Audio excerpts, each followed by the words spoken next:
नमस्कार साथियों, केजीएस परिवार में मैं अभिषेक आप सभी साथियों का हार्दिक स्वागत अभिनंदन करता हूं। उम्मीद करता हूं आप सभी स्वस्थ होंगे, मस्त होंगे। एक बार बताइए कैसे हैं सभी साथी, आप लोगों की पढ़ाई कैसी चल रही है। और प्रीवियस क्लास में साथियों कोई डाउट हो, कोई समस्या हो, दुविधा हो, परेशानी हो तो भी डिस्कस कर सकते हैं। बोलिए भाई, सभी को नमस्कार, सभी को राधे राधे, जय श्री राम भाई। गुड इवनिंग सभी को नमस्ते। बिल्कुल सभी को नमस्ते भाई, गुड इवनिंग।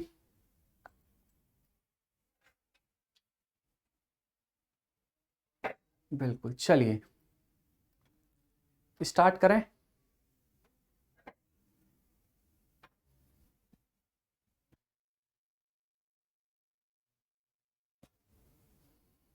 बिल्कुल एमसीक्यू भी लेके आएंगे, चिंता मत करिए, ठीक है। हाँ भाई, प्रिंटेड नोट्स भी प्रोवाइड हो जाएंगे। एक टॉपिक पूरा होने दीजिए, अभी हमारा एक ही टॉपिक पूरा नहीं हुआ है, तो ये पूरा हो जाएगा, इसके बाद एमसीक्यू और प्रिंटेड नोट्स आपको मिलेंगे, ठीक है। चलिए तो स्टार्ट करते हैं। जैसा कि आपको पता है साथियों, हमने बात करी थी किसकी, तो हम बात कर रहे थे भावर क्षेत्र की, है ना। भावर क्षेत्र की हम बात कर रहे थे, उसमें कोई भी जो है वो हमें देखने के लिए, मतलब डाउट जो है साथियों वो तो नहीं है।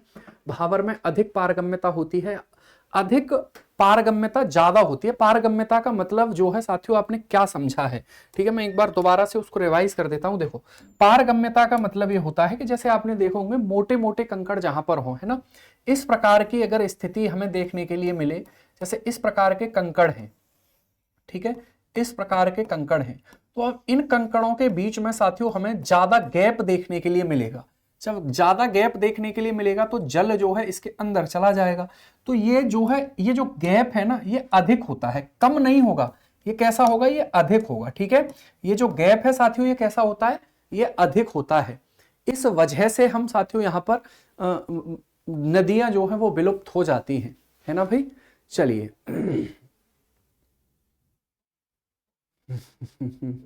सटीकता से ही बैठेगा दिमाग में और आप अच्छा लिख पाएंगे, ये मेरा प्रॉमिस है। निश्चिंत रहिए, ठीक है, इस चीज को लेकर बस पढ़िए।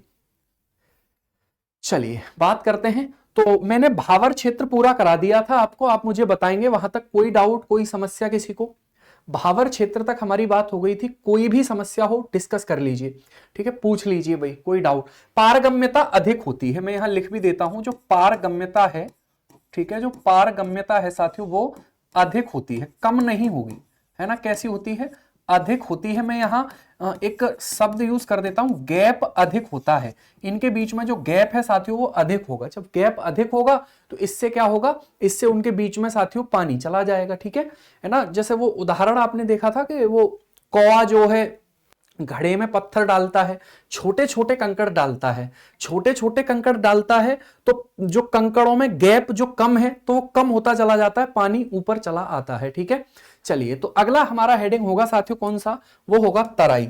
अगली हेडिंग फिर डालेंगे हम तराई, है ना। अगली हेडिंग डालेंगे साथियों तराई।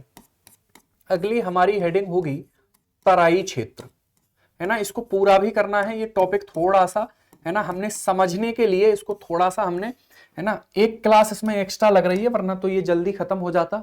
चलिए तो आगे बात करते हैं। ये हमारा होगा साथियों कौन सा, तराई रीजन, ठीक है। कौन सा होगा, ये होगा तराई रीजन, है ना भाई, तराई रीजन हो जाएगा, ठीक है।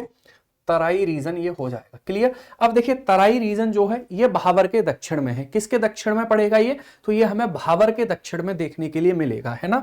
जैसे मैंने आपको बताया था शिवालिक के दक्षिण में भावर 8 से 10 किलोमीटर की चौड़ाई में, और ये जो है साथियों ये भावर के दक्षिण में 10 से 20 किलोमीटर की चौड़ाई में देखने के लिए मिलता है। यानी कि ये जो क्षेत्र है साथियों ये भावर के दक्षिण में फैला हुआ है। ये भावर के दक्षिण में, भावर के दक्षिण में, ठीक है, भावर के दक्षिण में, भावर के दक्षिण में साथियों हमें ये देखने के लिए मिलता है, ठीक है। तो कहां पाया जाता है ये पाया जाता है भावर के दक्षिण में पाया जाता है ना। अगर हम इसके एक्सटेंशन की बात करेंगे तो इसका जो एक्सटेंशन है वो भावर क्षेत्र के दक्षिण में होगा, ठीक है। किसके दक्षिण में होगा, यानी कि इसका अगर एक्सपेंशन की बात करेंगे साथियों तो इसका जो एक्सपेंशन है वो किसके, भावर के दक्षिण में होगा, है ना। यानी कि south of south of Bhabar, है ना, south of Bhabar region. Clear?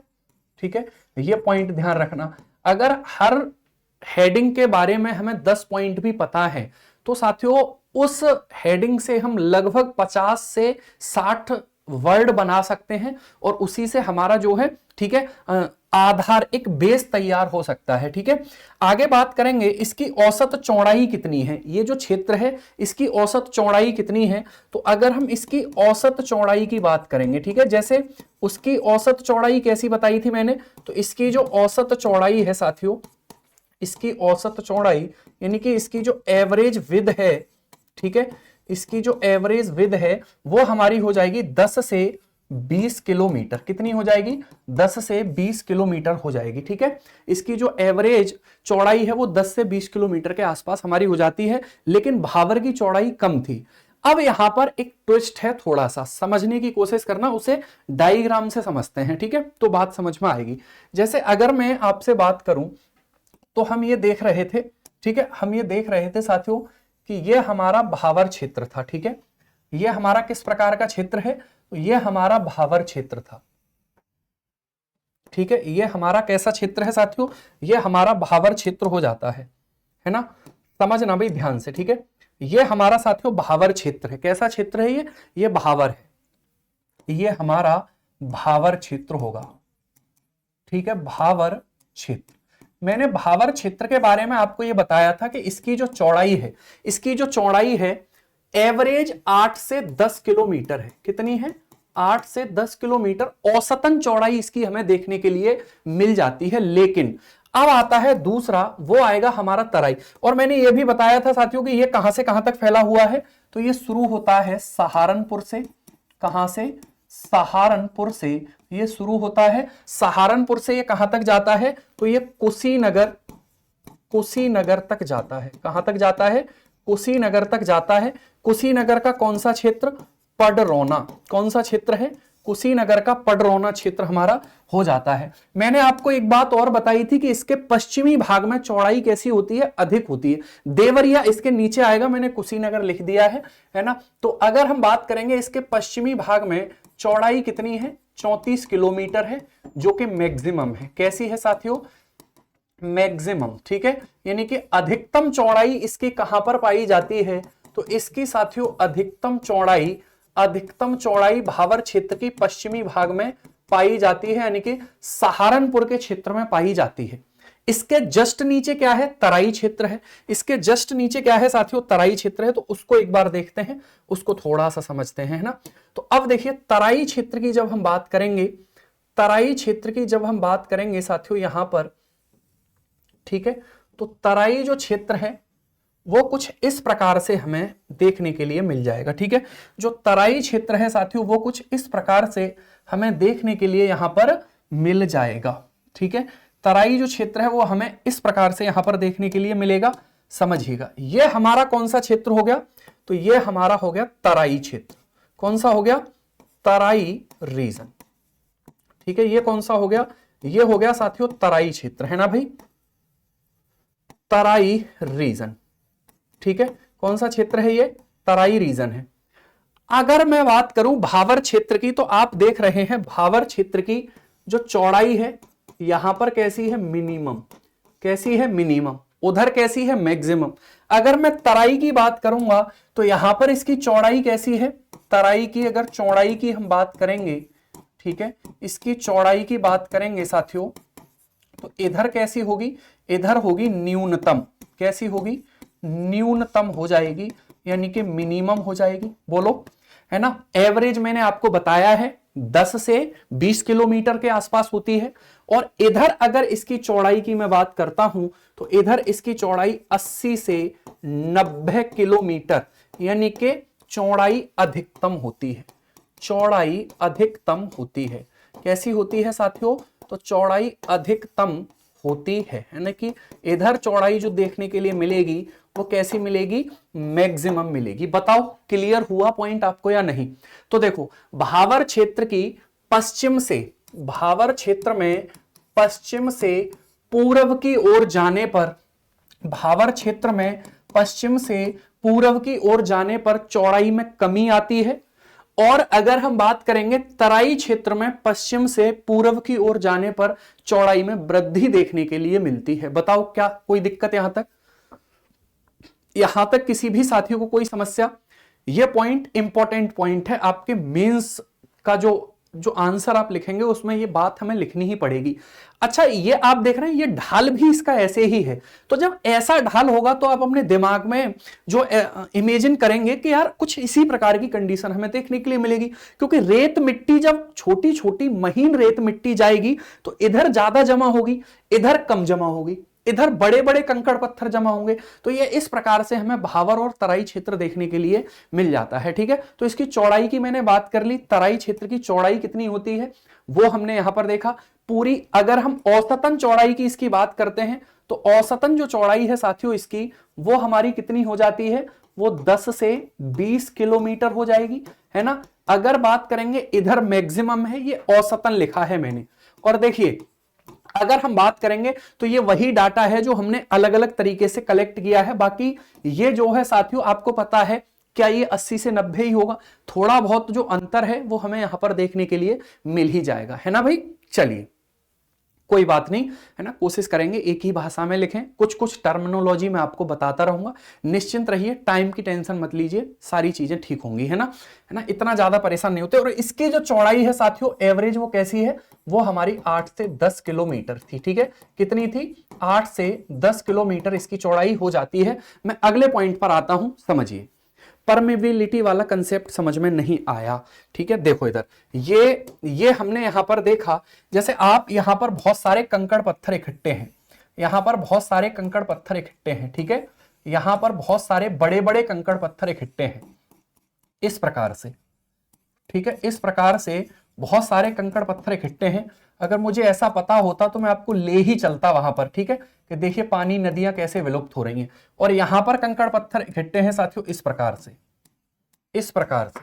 आप मुझे बताइए कौन से कंकड़ पत्थरों के बीच में गैप अधिक होगा, बताइए भाई कौन से कंकड़ पत्थरों के बीच में गैप अधिक होगा, है ना भाई। तो इनके बीच में गैप अधिक होगा तो यहां पर पारगम्यता अधिक है, यहां पर पारगम्यता अधिक है, ठीक है, यहां पर पारगम्यता अधिक है। कल्पना शक्ति आपकी कमजोर है भाई, ठीक है, उसको इमेजिनेशन पावर को थोड़ा बढ़ाइए, है ना, कहानियां वहानियां पढ़ा करो ठीक सी, ठीक है। तो यहां पर जो है पारगम्यता कैसी है, कम है, यहां पर पारगम्यता कैसी है भैया, यहां पर होगी कम, ठीक है, इनके बीच में गैप होगा कम। क्लियर हुई बात, चलिए ठीक है आगे बढ़ते हैं, अगले पॉइंट पर बढ़ते हैं। तो ये हमने यहां पर बात करी तराई के बारे में, तो ये क्षेत्र हमें तराई चौड़ाई वाला पॉइंट क्लियर हुआ होगा। आगे चलता हूं, अगले पॉइंट पर बात करता हूं, ठीक है। तो इसकी मैंने चौड़ाई आपको बता दी, ये कहां से कहां तक फैला हुआ है ये हमने यहां पर देख लिया, ये कहां से कहां तक ये फैला हुआ हमारा हो जाता है, ठीक है। आगे चलते हैं, अगले पॉइंट पर बात करते हैं, समझिए, ठीक है। अब देखिए अगला पॉइंट इसके बारे में होगा, यह भूमि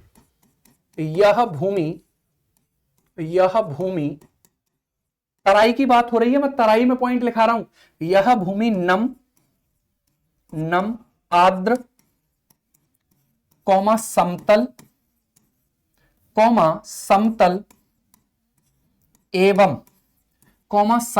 एवं दलदली होती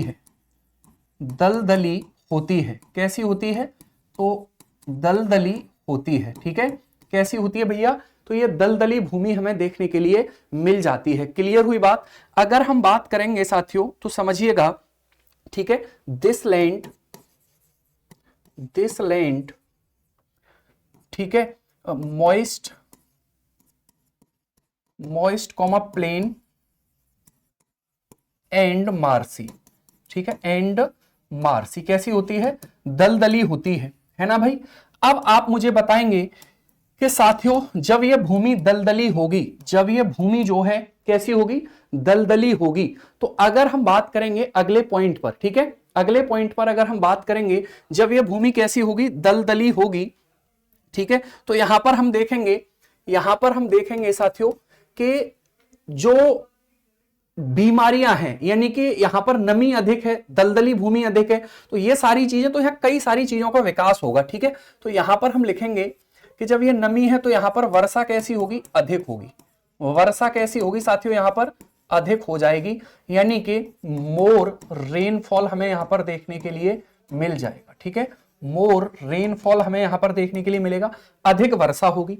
जब अधिक वर्षा हमें यहां पर देखने के लिए मिलेगी तो आप मुझे दूसरी एक बात, ठीक है, एक तो वर्षा अधिक हो रही है, दूसरी अगर हम बात करेंगे साथियों, पहले वर्षा वाला कंसेप्ट ही समझ लेते हैं। जब वर्षा अधिक होगी तो यहां पर वनस्पतियां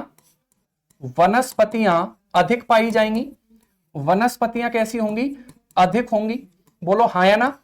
ठीक है, यानी कि यहां पर जो वेजिटेशन है साथियों वो कैसा होगा, वो अधिक हमें देखने के लिए मिलेगा, वनस्पतियां हमें यहां पर अधिक देखने के लिए मिलेंगी। अगर हम अगले पॉइंट पर बात करेंगे, जब वनस्पतियां अधिक होंगी साथियों तो यहां पर वन्य जीव अधिक पाए जाएंगे या नहीं, बोलिए। यहां पर वन्य जीव भी कैसे होंगे साथियों, अधिक होंगे। कैसे होंगे, अधिक होंगे, यानी कि यहां पर वाइल्ड लाइफ की जब हम बात करेंगे तो वो साथियों हमें अधिक देखने के लिए मिल जाएंगे। जिन क्षेत्रों में वन्यजीव और वनस्पतियां ज्यादा मात्रा में पाए जाते हैं, उन क्षेत्रों की जब मैं बात करता हूं साथियों तो यहां पर, ठीक है, यहां पर हम ये पाएंगे जब ये दोनों चीजें अधिक हैं तो ऐसे क्षेत्रों में जैव विविधता अधिक होती है ना। ऐसे क्षेत्रों में जो जैव विविधता होती है वो कैसी होगी, अधिक होगी, जैव विविधता अधिक होगी। ठीक है, जैव विविधता अधिक पाई जाएगी, यानी कि बायोडाइवर्सिटी यहां पर कैसी होगी, तो बायोडाइवर्सिटी यहां पर अधिक हो जाएगी। बोलो ये पॉइंट आपको क्लियर हो रहे हैं या नहीं हो रहे। ठीक है, बायोडाइवर्सिटी यहां पर कैसी होगी, अधिक होगी, जैव विविधता अधिक होगी। अब जैव विविधता अधिक होगी, इसका उदाहरण, तो इसका उदाहरण हम यहां पर देख सकते हैं, जैसे ठीक है, दुधवा नेशनल पार्क, ठीक है, दुधवा नेशनल पार्क। अब भाई नेशनल पार्क में मरुस्थल तो होगा नहीं, नेशनल पार्क में बर्फ तो होगी नहीं, नेशनल पार्क में क्या होंगे, वन्य जीव होंगे और पेड़ पौधे होंगे। ठीक है, तो दुधवा नेशनल पार्क उत्तर प्रदेश के किस क्षेत्र में स्थित है, तो दुधवा नेशनल पार्क हमारा स्थित है तराई रीजन में। कैसे क्षेत्र में, ठीक है, तराई रीजन में वो हमारा स्थित हो जाता है। कतरनिया घाट, ठीक है, कौन सा, कतरनिया घाट वन्य जीव अभयारण्य, ठीक है, तो वो भी हमें यहां पर देखने के लिए मिल जाएगा। बोलो अरे ये पॉइंट आपको क्लियर हुआ या नहीं हुआ, एक बार कमेंट करिए और मुझे बताइए कि आपको चीज समझ में आई या नहीं। ठीक है, हाँ, लखीमपुर खीरी और ये बहराइच वाले हिस्से, लखीमपुर खीरी वाले हिस्से में देखने के लिए मिलता है। हमारा मुद्दा अभी लखीमपुर खीरी नहीं है, हम ये देख रहे हैं कि जैव विविधता यहां पर अधिक होती है। ठीक है, तो तराई क्षेत्र की, और यहां से मेंस में भी साथियों सवाल पूछा गया है, ये जो तराई क्षेत्र की जैव विविधता है इसमें हमें मेंस में भी सवाल आया हुआ है, और ठीक है यहां से बन भी सकता है कि उत्तर प्रदेश का जो तराई क्षेत्र वाला रीजन है उसकी जैव विविधता पर प्रकाश डालिए, या वो हमारे लिए कैसे हेल्प करती है, उत्तर प्रदेश की संस्कृति को लेकर, उत्तर प्रदेश की यानी कि जो आर्थिक नीतियों को लेकर ये कैसे हेल्प करती है। तो ये सवाल पूछा जा सकता है आपसे, और मेन प्री में तो सवाल आएगा कि तराई क्षेत्र में उत्तर प्रदेश में जैव विविधता सबसे ज्यादा कहां आएगी, तो वो आपको यहां पर देखना है। ठीक है, जैव विविधता कितने लोग जानते हैं, जैव विविधता के बारे में मुझे बताइए। अच्छा, पूरी पृथ्वी पर जैव विविधता सबसे ज्यादा किस क्षेत्र में पाई जाती है? अगर मैं पूरी पृथ्वी की बात करूंगा तो सबसे ज्यादा जैव विविधता मुझे किस क्षेत्र में देखने के लिए मिलेगी, बोलिए बताइए भाई। हमारे लखीमपुर में, हाँ भाई आपके लखीमपुर में जैव विविधता ज्यादा है, हमारे उत्तर प्रदेश में जैव विविधता ज्यादा है। ठीक है, ऐसे कह सकते हैं। अब भाई जो लखीमपुर से नहीं है वो तो यही बोलेंगे ना, महासागर बोल रहे हैं कुछ लोग, इक्वेटोरियल रीजन बोल रहे हैं कुछ लोग। ठीक है, देखो मैं बताता हूं, समझिए। जैव विविधता कहां पर सबसे ज्यादा होती है, अमेजन जंगलों में। अगर जैसे मान लीजिए ये हमारी अर्थ है, मैं एक चीज समझाने की कोशिश करता हूं, आपको पता है, पहले से ही पता है, लेकिन समझते हैं। देखो ये हमारी पृथ्वी है, और इस पृथ्वी पर जब हम बात करते हैं साथियों, ये हमारा इक्वेटर वाला रीजन है, ये हमारा 23 23, ठीक है 23 नॉर्थ हो जाएगा हमारा, और ये कौन सा हो जाएगा 23, ठीक है साउथ हो जाएगा, यानी कि ये ट्रॉपिक ऑफ कैप्रिकॉर्न और ट्रॉपिक ऑफ कैंसर के बीच का मामला है। अगर हम बात करेंगे तो इसको हम इक्वेटोरियल रीजन कहते हैं, इसको हम क्या कहते हैं इक्वेटोरियल रीजन, ठीक है इक्वेटोरियल रीजन इसको कहा जाएगा, ठीक है इक्वेटोरियल रीजन इसको कहा जाएगा। अगर हम बात करें, समझिए देखो यहां की जैव विविधता का कंसेप्ट कितना सा प्यारा है, समझने की कोशिश करना कि जैसे मान लीजिए इस क्षेत्र की जब मैं बात करूं तो आपको पता है यहां औसत वार्षिक तापमान, इस क्षेत्र में औसत वार्षिक तापमान कैसा रहेगा अधिक रहेगा, औसत वार्षिक तापमान यहां कैसा रहता है अधिक रहता है, अरे बोलो हां ठीक है यहां पर औसत वार्षिक तापमान कैसा रहता है ज्यादा रहता है। औसत वार्षिक तापमान पूरी पृथ्वी पर एवरेज जो टेम्परेचर है साथियों वो यहां पर ज्यादा होगा, बोलिए हाँ या ना, ठीक है। तो जब टेम्परेचर यहां पर ज्यादा होगा तो इस क्षेत्र में साथियों वाष्पीकरण, जो पानी का वाष्पीकरण होगा वो भी कैसा होगा अधिक होगा, अरे बोलो ठीक है वाष्पीकरण की दर भी यहां जो वेपोराइजेशन की जो रेट है साथियों वो भी कैसी होगी अधिक होगी। अब जब वाष्पीकरण अधिक होगा तो ऊपर जाने पर टेम्परेचर कम होता है, संघनन यानी कि कंडेंसेशन भी कैसा होगा अधिक हो जाएगा, कंडेंसेशन भी अधिक होगा। जब कंडेंसेशन अधिक होगा साथियों तो वाष्पीकरण और संघनन के कारण ही बादल बनते हैं, बादल अधिक बनेंगे, और जब बादल अधिक बनेंगे अधिक वर्षा हमें देखने के लिए मिलेगी, अधिक वर्षा होगी अधिक वनस्पतियां होंगी, और जहां वनस्पतियां ज्यादा होती हैं साथियों वहां पर अगर हम बात करेंगे तो वहां पर जीव जंतु अधिक हो जाएंगे, जीव जंतु अधिक हो जाएंगे, ठीक है। और जब जीव जंतु वनस्पतियां जहां अधिक होती हैं वहां पर जैव विविधता हमें कैसी देखने के लिए मिलेगी अधिक देखने के लिए मिलेगी, कैसी अधिक देखने के लिए मिलेगी अधिक देखने के लिए मिल जाएगी। क्लियर हुई बात, तो ये पॉइंट हमें यहां पर देखने के लिए मिल जाता है, ठीक है। तराई क्षेत्र उत्तर प्रदेश का एक ऐसा क्षेत्र है जहां पर सबसे ज्यादा जैव विविधता पाई जाती है। मैं जिले भी लिख देता हूं कौन कौन से जिले इसमें आते हैं, यह पॉइंट आपको क्लियर हुआ होगा कि बायोडायवर्सिटी का मतलब क्या होता है। देखिए जीव जंतुओं से केवल मानव का संबंध नहीं है, ऐसा नहीं सर यहां जीव जंतु और अमेजन वर्षा वन जो है वो यही हमें देखने के लिए मिलते हैं। भारत में सबसे ज्यादा जैव विविधता वेस्टर्न घाट पर पाई जाती है, वो वेस्टर्न घाट हमें इसी क्षेत्र में देखने के लिए मिलता है, वेस्टर्न घाट हमें इसी क्षेत्र में देखने के लिए मिलता है, बोलिए हाँ या ना, ठीक है। लेकिन अगर हम उत्तर भारत में उत्तर प्रदेश की बात करेंगे तो वहां पर जो सबसे ज्यादा जैव विविधता है उत्तर प्रदेश के तराई रीजन में हमें देखने के लिए मिलती है। उसके कारण क्या है वो मैंने आपको क्लियर कर दिया है, ठीक है। चलो आगे बात करते हैं, अगले पॉइंट पर बात करते हैं, समझते हैं अगली लाइन को, है ना भाई। चलिए बिल्कुल इसे बनाना है, इसको बनाने की जरूरत नहीं है, नॉर्मल सी बात थी, आपको पहले से पता होगी, कोई जरूरत नहीं है, इसको मत बनाइए, बस दिमाग में रखिए, ठीक है। अगर हम अगले पॉइंट पर आएंगे तो अगले पॉइंट पर जब साथियों हम आएंगे तो समझिएगा यहां जैव विविधता ज्यादा। दूसरी बात यह है साथियों कि जब यहां पर यह कंसेप्ट हमने समझा कि वर्षा अधिक होगी, वर्षा अधिक होगी तो यहां पर एक कारण तो यह हो गया कि जीव जंतु अधिक पाए जाएंगे, पेड़ पौधे अधिक पाए जाएंगे। क्या कीट पतंगों का विकास यहां अधिक नहीं होगा, बोलिए। तो यहां पर वर्षा अधिक होने से साथियों कीट पतंगों का विकास होगा, कीट पतंगों का यहां इस क्षेत्र में क्या होगा विकास हो जाएगा, यानी कि जो हमारे इंसेक्ट्स हैं उनका साथियों क्या होगा यहां पर इवोल्यूशन होगा, है ना भाई, उनका क्या होगा विकास होगा। अब जब कीट पतंगों का विकास होगा तो आप मुझे बताएंगे क्या इस क्षेत्र में बीमारियां अधिक नहीं पाई जाएंगी, इस क्षेत्र में बीमारियां भी कैसी होंगी अधिक होंगी, ठीक है। बीमारियां भी कैसी पाई जाएंगी अधिक पाई जाएंगी, यानी कि यहां पर मलेरिया जैसे रोग, मच्छर बहुत ज्यादा विकसित होंगे तो मलेरिया जैसे रोग यहां पर उत्पन्न हमारे हो जाते हैं। क्लियर हुई बात आपको। मेरा कहने का मतलब यह है कि अगर मैं सवाल आपसे पूछूं कि उत्तर प्रदेश के किस क्षेत्र की जलवायु मानव के लिए लाभदायक नहीं है, तराई क्षेत्र की, ठीक है।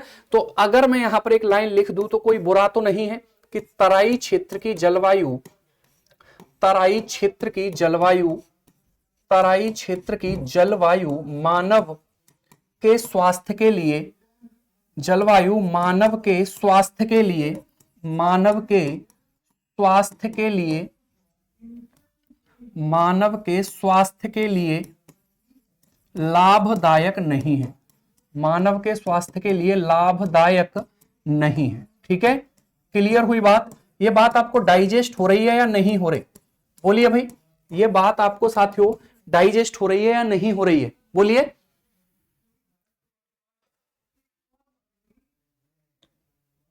ठीक है, क्लियर?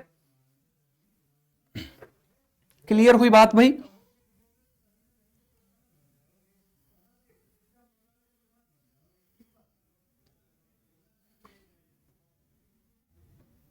ठीक है भाई, चलिए बिल्कुल ठीक है, डाइजेस्ट हो रही है, अच्छी बात है भाई, है ना। आगे चलते हैं, अगले पॉइंट पर बात करते हैं। अब समझिए, तो ये एक पॉइंट हमारा हुआ, मैंने पूरा कनेक्ट किया इसको कि किस प्रकार से ये कनेक्ट हो रहा है, तो ये आपको कनेक्ट करके आपको पता होना चाहिए, है ना।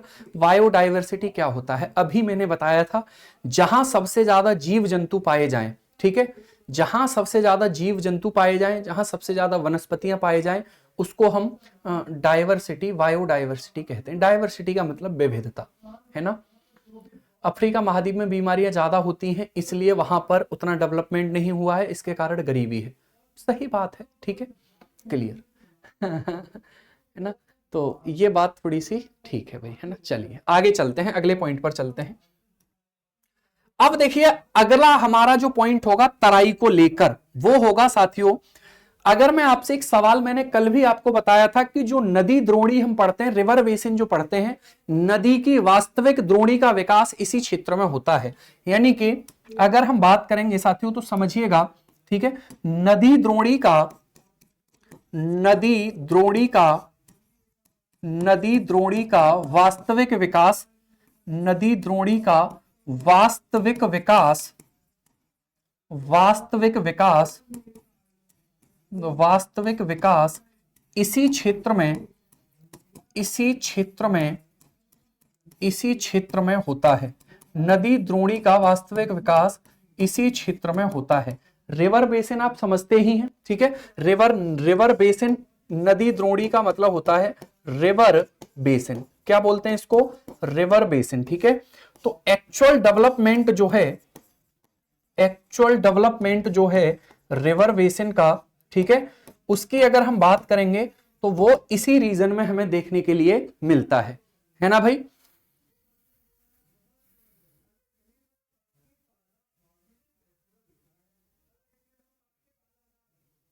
ठीक है, चलो क्लियर भैया, ये नॉर्मल नॉर्मल सी बातें हैं, उन्हीं को तो बताना है। और अब इसमें अलग से बातें मैं कहां से ले आऊं? तराई क्षेत्र में मैं एकदम बुंदेलखंड के पठार को मिक्स थोड़ी कर दूंगा है ना। आर्थिक रूप से कैसे महत्वपूर्ण है ये क्षेत्र? आर्थिक रूप से देखो, आर्थिक रूप से ये ऐसे महत्वपूर्ण है कि इसमें साथियों हम मछली पालन कर सकते हैं, धान की खेती इसमें होती है ना, इतनी सारी वनस्पतियां इसमें पाई जाती हैं, इतने घने जंगल इसमें पाए जाते हैं, तो उनकी लकड़ियों से व्यापार हम कर सकते हैं, कितनी सारी चीजें जुड़ जाएंगी। अब मरुस्थल में बालू है, वो आर्थिक रूप से हमारी हेल्प थोड़ी ही करेगा, ठीक है। अमेजन वर्षा वन, अमेजन के घने जंगल में इतनी सारी वनस्पतियां वहां होती हैं, तो वहां से लकड़ियां काटते रहो, कितनी काटोगे? हमारा तो आर्थिक रूप से महत्वपूर्ण, लेकिन पर्यावरण के लिए हानिकारक भी हो जाएगा फिर। तो वो सारी चीजें बात होती रहेगी, चिंता मत करिए। तो रिवर बेसिन का मतलब क्या होता है? जैसे ये रिवर जा रही है, एक रिवर है, और उसकी ये साथियों सहायक नदियां हैं। ये क्या है? उसकी सहायक नदियां हैं। इस पूरे कंसेप्ट को हम रिवर बेसिन कहते हैं। तो ये जो रिवर बेसिन का विकास है, वो आपको पता है इसी क्षेत्र में हमें देखने के लिए मिल जाएगा, इसी क्षेत्र में हमें देखने के लिए मिल जाएगा। नदी द्रोणी का मतलब होता है सहायक नदी, ये मेन रिवर है, ये मेन रिवर है, ठीक है। ये क्या है साथियों? ये मेन रिवर है ना भाई। और ये हमारी क्या है? ये सहायक नदियां हैं। ये क्या है? ट्रिब्यूटरी है। ये क्या है? ट्रिब्यूटरी है। तो सहायक नदियां और मुख्य नदियों को मिलाकर साथियों यहां पर हमें, ठीक है, क्या देखने के लिए मिलेगा? उसको रिवर बेसिन कहेंगे। तराई क्षेत्र में जनसंख्या ज्यादा क्यों रहती है, जबकि तराई क्षेत्र मानव स्वास्थ्य के लिए लाभदायक है? अच्छा एक बात बताओ, आदमी पहले स्वास्थ्य को देखेगा, पहले भोजन को देखेगा? भोजन नहीं मिलेगा तो वैसे ही मर जाएगा, स्वास्थ्य का क्या फिर अचार बढ़ेगा भाई? बताइए भाई, स्वास्थ्य तो बाद में खराब होगा ना, पहले मनुष्य तो हो है ना भाई? ठीक है, तो पहले मनुष्य उसके बाद स्वास्थ्य। ठीक है, स्वास्थ्य मनुष्य से पहले नहीं है ना, तो पहले मनुष्य भोजन की तलाश में रहेगा यहां पर, और तराई क्षेत्र में मनुष्य ज्यादा रहता है क्योंकि यहां पर कृषि की संभावनाएं अधिक हैं। इस क्षेत्र में बाढ़ की समस्या बिल्कुल होती है। ये सारे पॉइंट्स आपको लिखने हैं, ये सारे पॉइंट, जितने पॉइंट आप बना पाएंगे एक मतलब हेडिंग से रिलेटेड, उतना ज्यादा निखार आएगा चीजों में। ठीक है,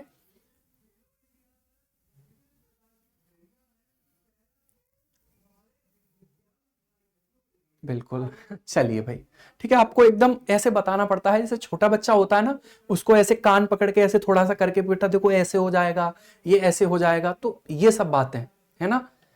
स्वाध्याय किया करो, सेल्फ स्टडी किया करो, चीजों को समझा करो, वोकेबुलरी बढ़ाया करो। वोकेबुलरी जो शब्दकोश है वो केवल इंग्लिश में नहीं है, ध्यान रहे, वो हिंदी में, ज्योग्राफी में, पॉलिटी में, इकोनॉमिक्स में, सब में काम करती है वोकेबुलरी। अगर आपको ज्योग्राफी के, मान लीजिए भूगोल के, आपको 100 शब्दों पे आपकी पकड़ है, तो आप उस सब्जेक्ट के मास्टर हो जाएंगे। मास्टर का मतलब आप उसमें अच्छा कर पाएंगे। पॉलिटी के 100-150 शब्दों पे आपकी पकड़ है, उसमें आप अच्छा कर पाएंगे, है ना।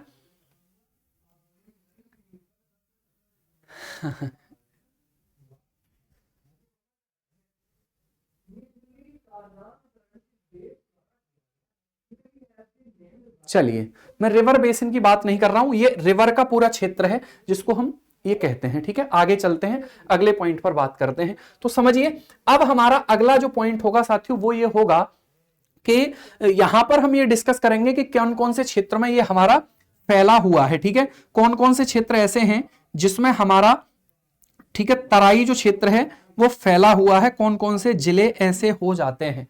आइए बात करते हैं, समझिए। तो अब तराई की बात करेंगे। क्या मैं ये जिले साथियों इसी डायग्राम में लिख दूं तो कोई दिक्कत तो नहीं है? इसी डायग्राम में क्या हम जिले लिख सकते हैं, बोलिए?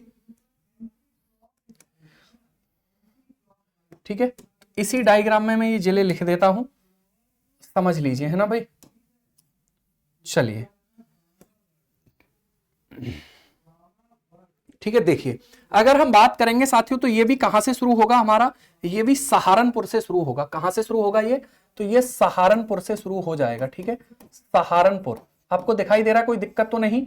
सहारनपुर से शुरू हो जाएगा ये, है ना। सहारनपुर से शुरू होकर साथियों ये जाएगा बिजनौर, बिजनौर, बिजनौर, ठीक है, बिजनौर तक ये चला जाएगा। उसके बाद अगर हम अगले पॉइंट पर बात करेंगे साथियों तो ये कहां पर जाएगा? फिर ये जाएगा बरेली, बरेली, ठीक है, पीलीभीत, पीलीभीत, उसके बाद जाएगा रामपुर। बोलिए, कलर आपको दिखाई दे रहा है, कोई दिक्कत तो नहीं है? कलर आपको दिखाई दे रहा है साथियों, कोई दिक्कत तो नहीं है? बोलिए।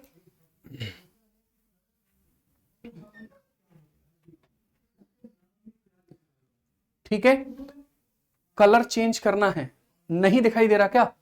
ठीक है, रामपुर, रामपुर के बाद अगर हम बात करेंगे साथियों तो ये कहां देखने के लिए मिलेगा? लखीमपुर खीरी, लखीमपुर खीरी, नहीं दिखाई दे रहा क्या? ठीक है, चलिए मैं चेंज कर लेता हूं यहां से, ये हम लिखेंगे लखीमपुर खीरी, लखीमपुर खीरी, ठीक है, लखीमपुर खीरी। उसके बाद बहराइच, बहराइच कौन सा हो जाएगा? बहराइच हो जाएगा। ठीक है, बहराइच हो जाएगा। गोंडा हो जाएगा, गोंडा, गोंडा। उसके बाद बस्ती, ठीक है, कौन सा हो जाएगा? बस्ती।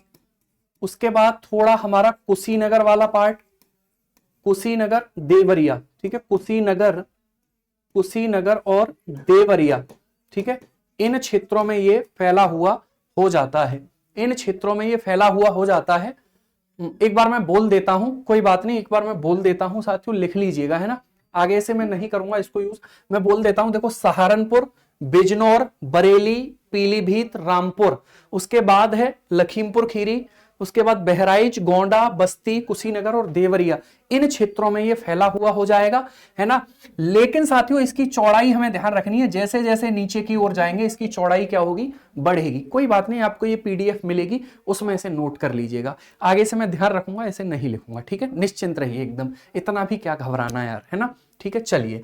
तो ये सहारनपुर, बिजनौर, बरेली, पीलीभीत, रामपुर, लखीमपुर खीरी, बहराइच, गोंडा, बस्ती और कुशीनगर, देवरिया। अब ये नहीं कहेंगे कि सर ये क्यों नहीं आएगा, मुरादाबाद क्यों नहीं आएगा। देखिए उसमें क्या होता है, उसमें नदियां बहने लगती हैं, तो नदियां बहने लगती हैं तो वहां मैदानों का विकास ज्यादा हुआ है, तराई क्षेत्र का विकास कम हुआ है, वहां मैदान पाए जाएंगे, ठीक है, क्लियर। हाँ, गोरखपुर आएगा भाई, ठीक है, गोरखपुर बिल्कुल आएगा, तो मैं यहां गोरखपुर भी लिख देता हूं, ठीक है। इधर मैंने लिख दिया यहां पर साथियों गोरखपुर, ठीक है, गोरखपुर इसमें आएगा। मतलब तराई क्षेत्रों का विकास इतने जिलों में हुआ है, इतने जिलों में हुआ है। ऐसा नहीं कि एग्जैक्ट हमसे पूछ लेगा कि निम्न में से तराई क्षेत्र में कौन सा जिला नहीं आता, ऐसा सवाल नहीं आपसे पूछा जाएगा। जैसे मान लीजिए आप कोई आंसर लिख रहे हैं तो उसमें 4 जिले डाल दीजिए कि इन इन जिलों में तराई का विकास हुआ है, ठीक है, भावर का इन इन क्षेत्रों में विकास हुआ है, तो काम चल जाएगा, ठीक है। हाँ, लगभग 11-12 जिले इसमें हमारे हो जाते हैं। तो ये आपका तराई रीजन वाला जो टॉपिक था, यानी कि भावर की बात करी हमने और उसके बाद तराई की बात करी। तो आप एक बार मुझे बताइए, आपको भावर और तराई अच्छे से क्लियर हुए या नहीं।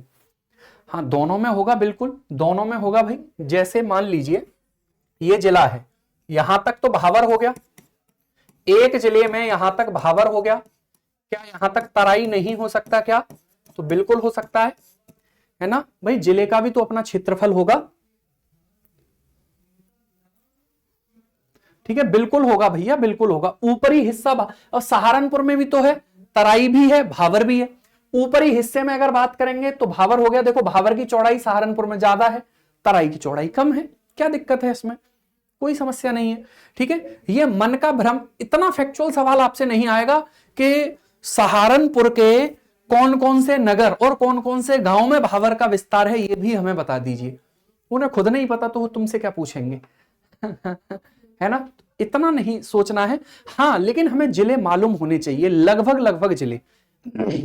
अब इसमें भी आप देख रहे हैं कि ये जो चौड़ाई है, क्या ये फिक्स रहेगी, बिल्कुल फिक्स नहीं रहेगी, ये बदल जाएगी। और आजकल तो इतनी सारी आपने देखा उद्योग, इंडस्ट्रियलाइजेशन, ये सारी चीजें, तो उसकी वजह से ये कहीं ना कहीं तो डिस्टर्ब हो ही रहा है भाई।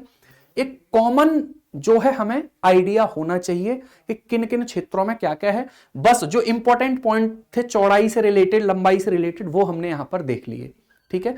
तो अब हमारा ये भावर एवं तराई वाला जो है साथियों ये पूरा होता है। मैंने इसके बारे में जितनी संभव बातें थी आपसे करी, है ना। तो आप एक बार बताइए आपको पॉइंट सारे क्लियर हुए या नहीं।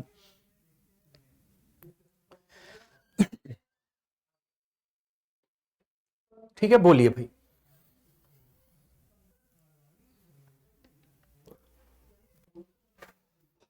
चलिए, एक दो पॉइंट और तराई से रिलेटेड हम लिखेंगे साथियों, उसके बाद फिर ये खत्म हो जाएगा, ठीक है। नदी द्रोणी वाला टॉपिक भी मैंने आपको थोड़ा सा पॉइंट क्लियर कर दिया था, तो शायद आपको ये क्लियर हुआ होगा।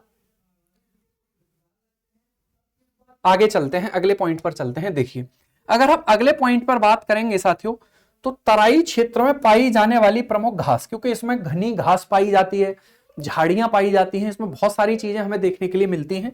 तो तराई क्षेत्र में पाई जाने वाली, तराई क्षेत्र में पाई जाने वाली, तराई क्षेत्र में पाई जाने वाली प्रमुख घास, पाई जाने वाली प्रमुख घास कौन सी है, तराई क्षेत्र में पाई जाने वाली प्रमुख घास कौन सी है, यानी कि तराई रीजन में कौन सी घास हमें देखने के लिए मिलती है, मेजर ग्रास कौन सी हो जाएंगी, ठीक है, कौन सी घास हमें देखने के लिए मिलती है। ये भी सवाल हमसे पूछ लेता है, कौन कौन सी घास है उसको समझ लेते हैं, ठीक है, कौन कौन सी घास यहां पर पाई जाती है। चलिए, ठीक है, देखिए बिल्कुल सवाना टाइप की घास यहां पर देखने के लिए हमें मिल जाती है ना। तो एक साथियों हमें देखने के लिए मिलेंगे कौन से, सेलम वृक्ष, सेलम वृक्ष, ठीक है, सेलम वृक्ष पाए जाएंगे, साल वृक्ष पाए जाएंगे, क्या पाए जाएंगे, साल के वृक्ष यहां पर हमें देखने के लिए मिलेंगे। अगर हम अगले पॉइंट पर बात करेंगे, ठीक है, साख वृक्ष हमें देखने के लिए मिलेंगे, साख वृक्ष, शाख वृक्ष यहां पर पाए जाते हैं, तेंदु वृक्ष यहां पर पाए जाते हैं, तेंदु वृक्ष, ठीक है।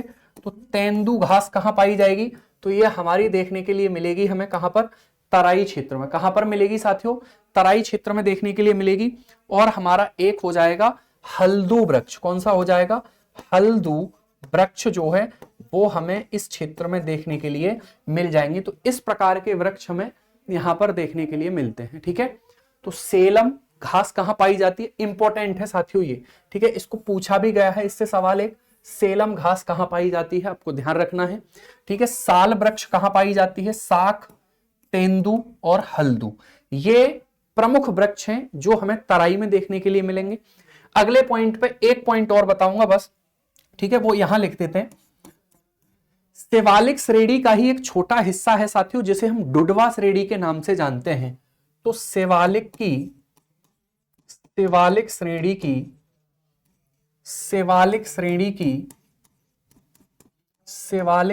की डुंडवा श्रेणी, डुंडवा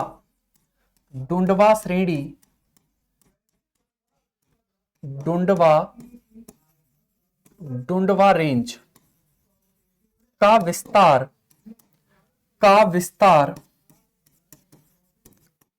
विस्तार यूपी के तराई क्षेत्र तक है, यूपी के तराई क्षेत्र तक है,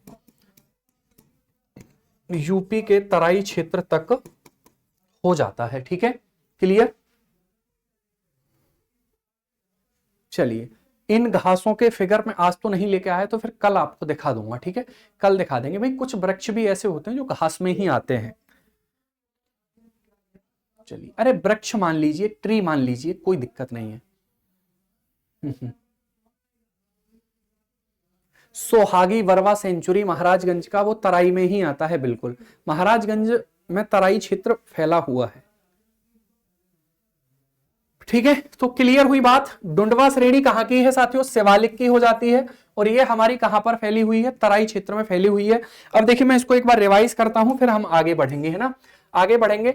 कल मैंने भावर तक की बात आपको बताई थी, लगभग 10 पॉइंट उसमें मैंने आपको समझा के लिखाए थे। अब हम तराई की बात कर रहे हैं, भावर के दक्षिण में है, औसत चौड़ाई इसकी 10 से 20 किलोमीटर है। उसके बाद हमने देखा कि भावर की चौड़ाई घट रही थी पूर्व दिशा में जाने पर, इसकी चौड़ाई क्या हो रही है, बढ़ रही है पूर्व दिशा में जाने पर, ठीक है। औसत इसकी अधिकतम जो चौड़ाई है साथियों वो पूर्वी भाग में मिलेगी, न्यूनतम कहां पर मिलेगी, पश्चिमी भाग में मिलेगी, है ना। अगले पॉइंट पर बात करेंगे, यह भूमि नम, आर्द्र और समतल होती है, दलदली भूमि होती है। समतल भूमि होने के कारण यहां नदियों के बहने की जो स्पीड है वो कैसी हो जाएगी, कम हो जाएगी। इस वजह से यहां नदी की द्रोणी का विकास होता है, मुख्य नदी द्रोणी यहां पर बनके तैयार होती है, नदियां यहां गहरी हो जाती हैं। इस क्षेत्र में नदियां कैसी हो जाती हैं साथियों, गहरी हो जाती हैं और दृश्यमान हो जाती हैं, दिखाई देने के लिए हमें देखती हैं, ठीक है। अगर हम बात करेंगे, समझना भाई अगले पॉइंट पर, यहां पर अब क्योंकि नमी आर्द्रता अधिक होगी यहां पर, तो साथियों ये जो है यहां पर वर्षा अधिक हो जाएगी, वनस्पतियां अधिक होंगी। जब वर्षा अधिक होगी, वन्य जीव अधिक पाए जाएंगे। और उत्तर प्रदेश के तराई क्षेत्र में दुधवा नेशनल पार्क से वन्य जीव ज्यादा कहां होंगे, सबसे ज्यादा यहां कतरनिया घाट हो गया, और पूरे क्षेत्र में सबसे ज्यादा वन्य जीव जंगल हमें देखने के लिए मिल जाएंगे, ठीक है, क्लियर हुई बात। उसके बाद तो जैव विविधता सबसे ज्यादा यहां पर हमें देखने के लिए मिलती है। उसके बाद वर्षा अधिक होगी तो कीट पतंगों का विकास होगा, बीमारियां अधिक पाई जाएंगी, बीमारियां अधिक पाई जाएंगी। तो ये यहां की जो जलवायु है, आप मुझे बताइए, आप जैसे उमस भरा एक मौसम आता है जिसमें नमी बहुत हो जाती है, बादलों वाली रात है, वर्षा हो नहीं रही, ठीक है, और वर्षा नहीं हो रही तो गर्मी बहुत है, उमस है ना, नमी भी है एटमॉस्फेयर में, और साथियों क्या है, मतलब गर्मी भी है। तो क्या उस मौसम में हम बीमार नहीं पड़ते, आप मुझे बताइएगा। मौसम की बात कर रहा हूं, बादलों वाली रात जिसमें बादल हो रखे हैं, है ना, नीचे भी नींद नहीं आ रही, छत पे भी नींद नहीं आ रही, कहीं भी नींद नहीं आ रही है, उमस है पूरे के पूरे मौसम में, तो क्या उस मौसम में बीमारियां अधिक, तो सेम वही कंडीशन यहां इमेजिन आप कर सकते हैं, इमेजिन आप कर सकते हैं कि उसी प्रकार का लगभग मौसम यहां पर हमें देखने के लिए मिलता है, ठीक है। बिल्कुल, आप देखिए कितने अच्छे से समझ जाते हैं ना, बिल्कुल बीमार पड़ते हैं, सबसे ज्यादा डॉक्टरों पे भीड़ लगी रहती है एकदम, है ना, कॉलेरा हो गया, हैजा हो गया, मलेरिया हो गया, और ये सारी चीजें वहां पर हमें देखने के लिए मिलती हैं। हाँ भाई, ठीक है, चलिए। उसके बाद यहां पर नदी द्रोणी का ये इंपॉर्टेंट पॉइंट है भैया, ये इंपॉर्टेंट पॉइंट है आपकी ज्योग्राफी के पॉइंट ऑफ व्यू से भी, और आपके आंसर लिखने में इसको आप डाल सकते हैं, बड़ा इंपॉर्टेंट है कि नदी द्रोणी, नदी द्रोणी का मतलब है नदी और उसकी सहायक नदियां, उसका विकास मैदानों में ही तो होगा। कैसे होगा? जैसे भावर क्षेत्र ये है, भावर क्षेत्र ये है, ठीक है, ये है भावर। आप मुझे बताइए भावर में नदी की जो स्पीड होगी कैसी होगी? अधिक होगी। स्पीड कैसी होगी? अधिक होगी, ठीक है, स्पीड अधिक होगी। फिर नदी ऐसे बहने लगेगी समतल पर, समतल पर जब बहेगी वो साथियों, समतल पर जब वो बहेगी तो उसको हमने क्या बोल दिया? तराई। क्या बोल दिया उसको? तराई। स्पीड यहां कैसी हो गई? कम हो गई। स्पीड कैसी हो गई? कम हो गई। जब स्पीड कम हो जाएगी तो जो नदी है वो दूर तक पानी फैलाएगी। जब नदी दूर तक पानी फैलाएगी तो दलदली भूमि बनेगी और वाष्पीकरण, अब देखो पानी पतली परत के रूप में हर जगह फैलेगा तो वाष्पीकरण अधिक होगा, वाष्पीकरण अधिक होगा तो नमी अधिक पाई जाएगी, है ना, नमी जो है साथियों वो अधिक पाई जाएगी, ह्यूमिडिटी अधिक पाई जाएगी, ठीक है, क्लियर हुई बात। तो ये एक पॉइंट हमें ध्यान रखना है। तराई क्षेत्र में पाई जाने वाली प्रमुख घास ये मैंने देख ली है, घास का मतलब वृक्ष, ठीक है, और डोडवा श्रेणी, तो ये था तराई वाला क्षेत्र। आप मुझे बताइए तराई के बारे में क्या आप 100 शब्द नहीं लिख पाएंगे? अब क्या तराई के बारे में हम इन सभी को कंपाइल करके इन सभी पॉइंट्स को 100 शब्द नहीं लिख सकते क्या? 100 मत मानिए सर, 70 मान लीजिए, 75 मान लीजिए, 75 वर्ड हम नहीं लिख सकते क्या इनके बारे में? खादर पे आइए अब। हाँ, मैं खादर पे ही आ रहा हूं भाई, ठीक है, थोड़ा सा आप देर से समझ रहे हैं मुझे, पर कोई बात नहीं, ठीक है, धीरे धीरे साथियों चीजें होने लग जाएंगी, है ना। यही चैप्टर थोड़ा सा टाइम ले रहा है, फिर टाइम नहीं लगेगा, चिंता मत करिए। आप ये मत सोचिएगा कि सर इतना टाइम भावर और तराई पूरा करवाया है, लेकिन ये इंपॉर्टेंट था, यहां से मेंस में भी सवाल आया हुआ है, ठीक है। चलो आगे चलते हैं, अगली हेडिंग होगी गंगा एवं यमुना का मैदान, ठीक है, गंगा एवं यमुना का मैदान, है ना, गंगा एवं यमुना का मैदान, गंगा एवं यमुना का मैदान, ठीक है।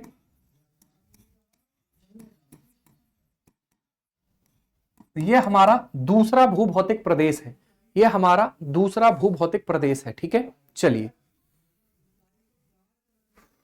है ना, Ganga and Yamuna plains, Ganga and Yamuna plains, ठीक है। तो अगर देखिए गंगा और यमुना के हम मैदानी भागों की बात करेंगे तो ये इनका निर्माण कैसे हुआ, है ना। हाँ बिल्कुल, मैं घास बता दूंगा आपको कौन कौन सी हैं,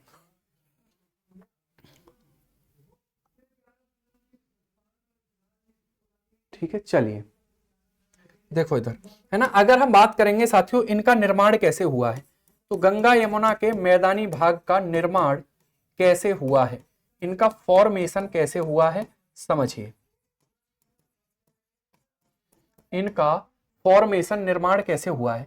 अच्छा मुझे एक बात बताओ, क्या हम तराई क्षेत्र को मैदान नहीं कह सकते क्या? आप मुझे बताएंगे क्या हम तराई क्षेत्र को साथियों मैदान नहीं कह सकते क्या? ठीक है भैया, है ना, मतलब सुष्मिता जी हम इंग्लिश में भी लिखेंगे, बिल्कुल चिंता मत करिए, ठीक है, पूरा ध्यान रखा जाएगा। इमोशनल कर देते हैं आप लोग, है ना, ऐसा बोल के एकदम इतना बड़ा सा स्टेटमेंट लिखेंगे, इनवर्टेड कॉमा में बंद कर देंगे और मतलब कि सर बताइए हमारा कोई ध्यान नहीं रख रहा है, और इस तरीके से कोई बात नहीं, ठीक है, लिखेंगे, कह सकते हैं। लेकिन साथियों वहां पर भी क्या, वहां पर जलोढ़ मिट्टी नहीं पाई जाएगी? बताना, तराई क्षेत्र में क्या जलोढ़ मिट्टी नहीं पाई जाएगी? तराई क्षेत्र में क्या जलोढ़ मिट्टी पाई जाएगी या नहीं?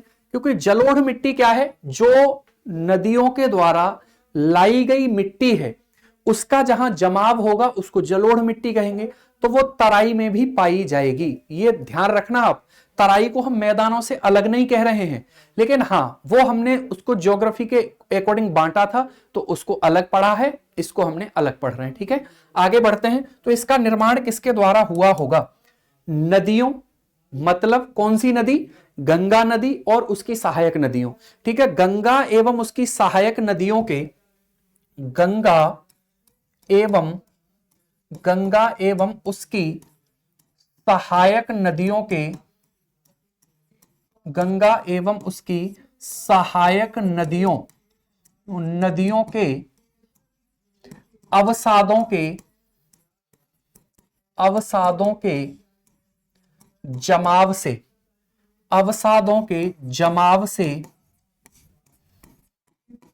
जमाव से, इन मैदानों का निर्माण हुआ है। इन मैदानों का निर्माण हुआ है। ठीक है, इन मैदानों का साथियों क्या हुआ है? निर्माण हुआ है। क्लियर हुई बात? तो इन मैदानों का जो निर्माण है साथियों वो गंगा एवं यमुना के, यानी कि सेडिमेंट डिपोजिशन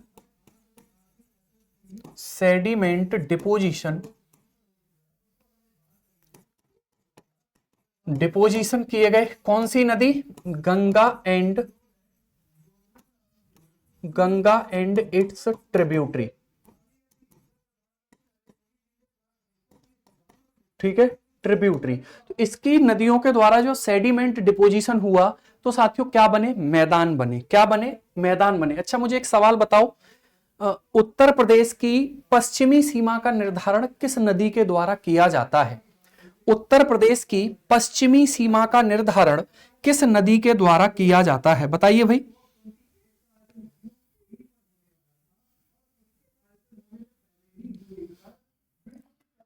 ठीक है, यमुना नदी बता रहे हैं। पूर्वी भाग में कौन सी हो जाएगी? पूर्वी भाग में कौन सी हो जाएगी साथियों? पूर्वी भाग में कौन सी नदी हो जाएगी? कौन सी नदी पूर्वी भाग में उत्तर प्रदेश की सीमा का निर्धारण करती है? कौन सी नदी पूर्वी भाग में उत्तर प्रदेश की सीमा का निर्धारण करती है? बताएंगे। पूर्वी भाग में, ईस्टर्न पार्ट में किस नदी के द्वारा उत्तर प्रदेश की सीमा का निर्धारण किया जाता है? ठीक है, तो देखिए आप लोग गलत बता रहे हैं, समझ लीजिए, है ना। अगर हम इन मैदानों की चर्चा करते हैं साथियों, तो ये हमारा उत्तर प्रदेश है। ठीक है, ये हमारा उत्तर प्रदेश है भाई।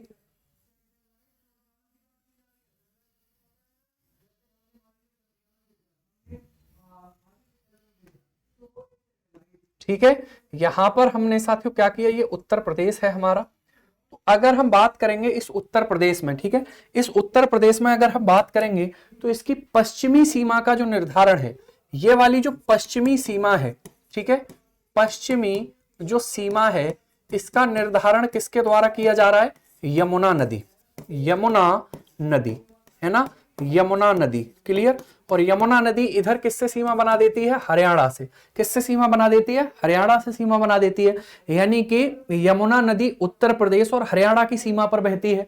और इधर साथियों अगर हम बात करेंगे तो इधर जो नदी है पूर्वी सीमा, ठीक है, पूर्वी सीमा, जो पूर्वी सीमा पर जो नदी बहती है वो है गंडक नदी।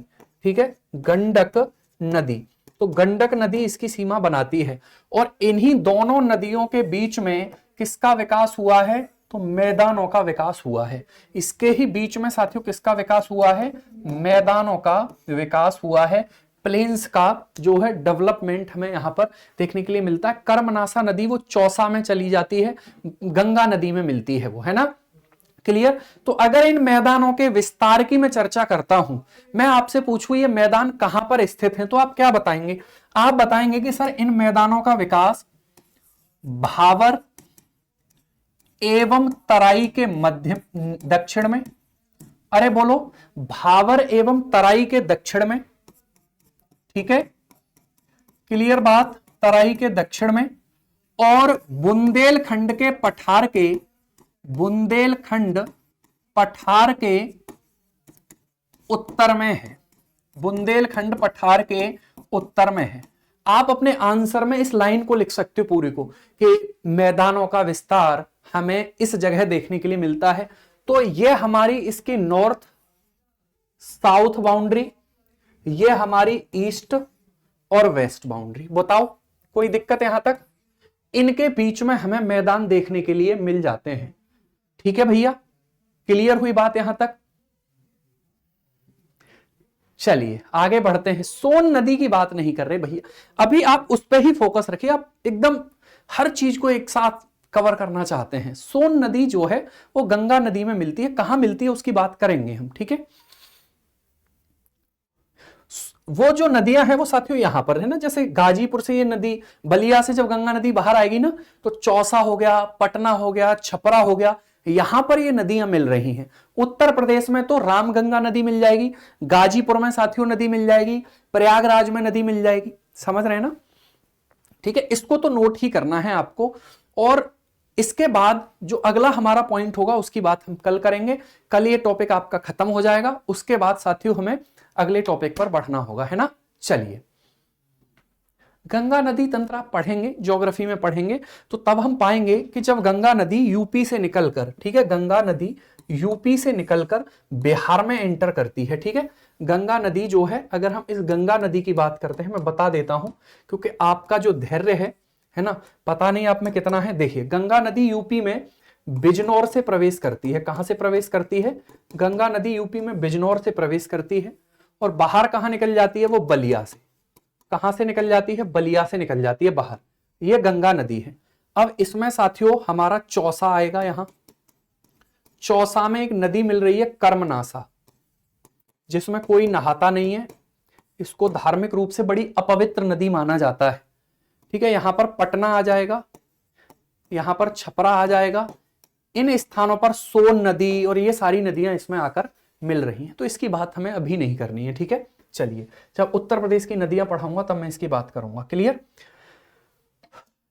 कोशिश किया करें, छोटे छोटे आंसर लिखा करें। भावर क्षेत्र के बारे में जितना अच्छा लिख सकते हैं कोशिश करेंगे, टाइम मिले तो लिखिए, है ना। सर टोटल कितने क्लास में यूपी स्पेशल खत्म हो जाएगा? है ना, जल्दी ही खत्म कर देंगे, निश्चिंत रहिए एकदम, ठीक है। देखिए, प्री भी हो जाए, मेंस भी हो जाए, जल्दी खत्म भी हो जाए, सवाल भी हो जाए, है ना, हम सारे सवाल भी कर दें ये चाहते हैं तो कोई दिक्कत नहीं है, भरोसा रखिए, सब कुछ अच्छा होगा, ठीक है। कर्मों का नाश हो जाता है कर्म नासा में, हाँ बिल्कुल भाई, ठीक है। ये मतलब, इसका मतलब ये बहुत गहनता से पढ़ रहे हो चीजें, है ना बताइए, कर्म नासा से ही जो है साथियों, ठीक है। बाइलिंगुअल तो मैं इंग्लिश में लिख तो रहा हूं सारी चीजें, यहाँ पे ईस्टर्न रिवर, वेस्टर्न और ये सब तो हम कर ही सकते हैं।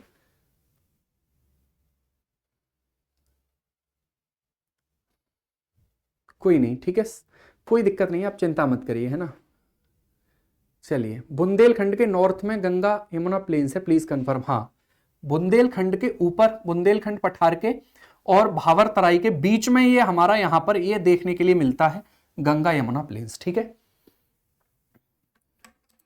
तो हमें क्या करना है?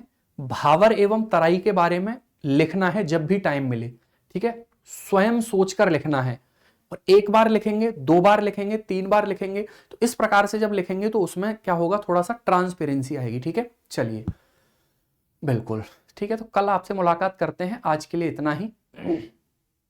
नहीं, मैं अपने अकॉर्डिंग स्पीड आगे बढ़ जाएगी। मैंने बोला था पहला टॉपिक मैं आराम से पढ़ाऊंगा, मैंने ये बोला था, फिर धीरे धीरे हमारी स्पीड इंक्रीज होगी।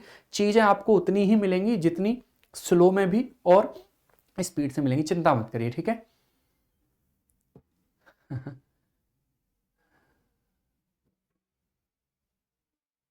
देखिए, ये आपकी मेच्योरिटी पर निर्भर करता है कि आप कितना डिस्टर्ब करेंगे, कितना कैसी कमेंट लिखेंगे, कैसी चीज़ें लिखेंगे। इसमें मेरे डांटने से या फिर मेरे कुछ कहने से थोड़ा सा ठीक नहीं लगता है। सबका अपना आत्मसम्मान होता है ना आपका ज़्यादा है हमारा भी है, तो इसलिए मैं तो ज़्यादा नहीं कहूँगा।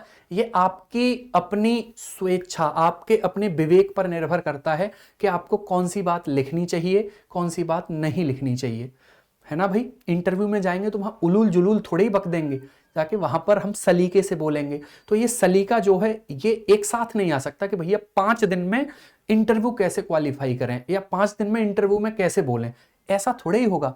ये जो सलीका है ये धीरे धीरे आता है, ठीक है। धीरे धीरे बात करने से शब्दों में जो चमक आती है साथियों, वो धीरे धीरे आती है ना, ऐसा नहीं है कि वो एक साथ आ जाएगी।